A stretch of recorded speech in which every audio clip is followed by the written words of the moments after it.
Hi అందరికీ. పకోడీ వేస్తున్నా. మా పెద్ద పాప ఉల్లిగడ్డ పకోడీ అడిగిందండి ఈరోజు. అందుకనే ఉల్లిగడ్డ కట్ చేసి ఇంకో కరివేపాకు, ఫ్రెష్ కరివేపాకు అమ్మ తెప్పుకొచ్చింది. ఇక్కడ పక్కన చెట్టు ఉంటే కడిగి ఇందులో వేస్తున్నాము.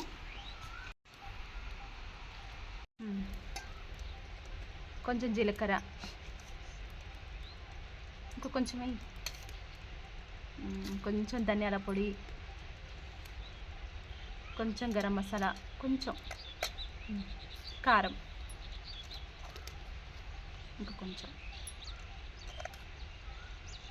ఉప్పు,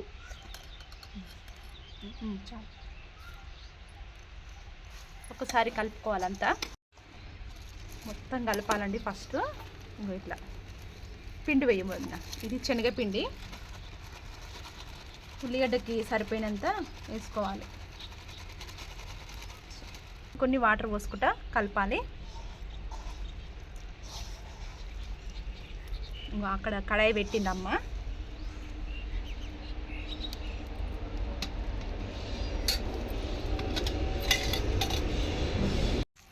కలిపినాం.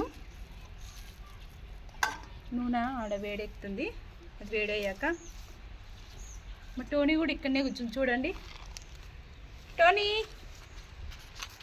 టోనీ అనగానే చూస్తుంది. దానికి అర్థమైపోయింది. నా అమ్మ బజార్కి వెళ్ళి అటుకాయ తెచ్చిందండి. ఇది దీంట్లో ఆ గిన్నెల కంటే దీంట్లో ఉంటే చాలా బాగుంటుందంట. మన ఆరోగ్యానికి కూడా మంచిగా ఉంటుందని అమ్మ వేయి తెచ్చింది. చూడండి ఎంత బాగుందో. ఇందులో రేపటి నుంచి కూర ఉండాలి. వేడైందామా? వేడైంది.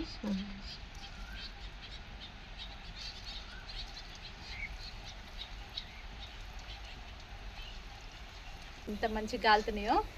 తీసేస్తామా ఆయనేగా?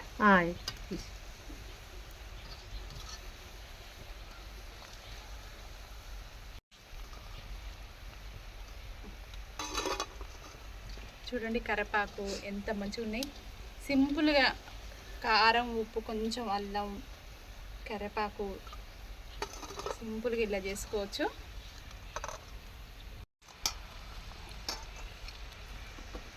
ఇంకొకసారి వేస్తున్నాండి.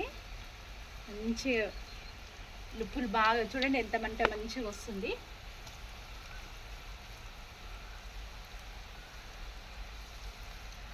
ఈ మధ్యలో మా పెద్ద పాపకి పకోడీ అంటే, ఉల్లిగడ్డ పకోడీ అంటే పిచ్చి కొంచెం.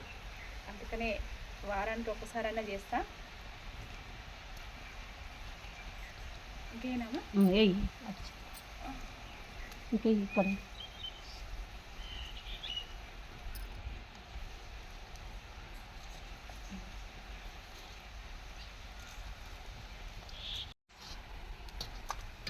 ఆడంగా అవుతున్నాయి. నేను ఈడంగా అయితే టేస్ట్ చూస్తున్నా. అన్నీ వేడి వేడిగా ఉన్నాయండి.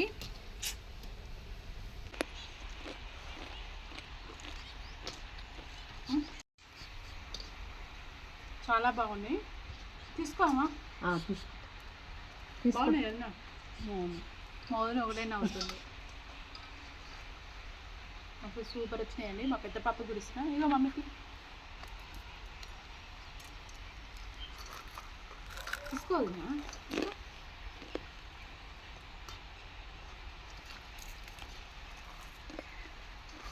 చాలా బాగున్నాయండి. ఇంకా సాయంత్రం పూట అప్పటికప్పుడు ఇలా చేసుకొని తినొచ్చు. ఇంకొకసారి అయితే అయిపోతుంది.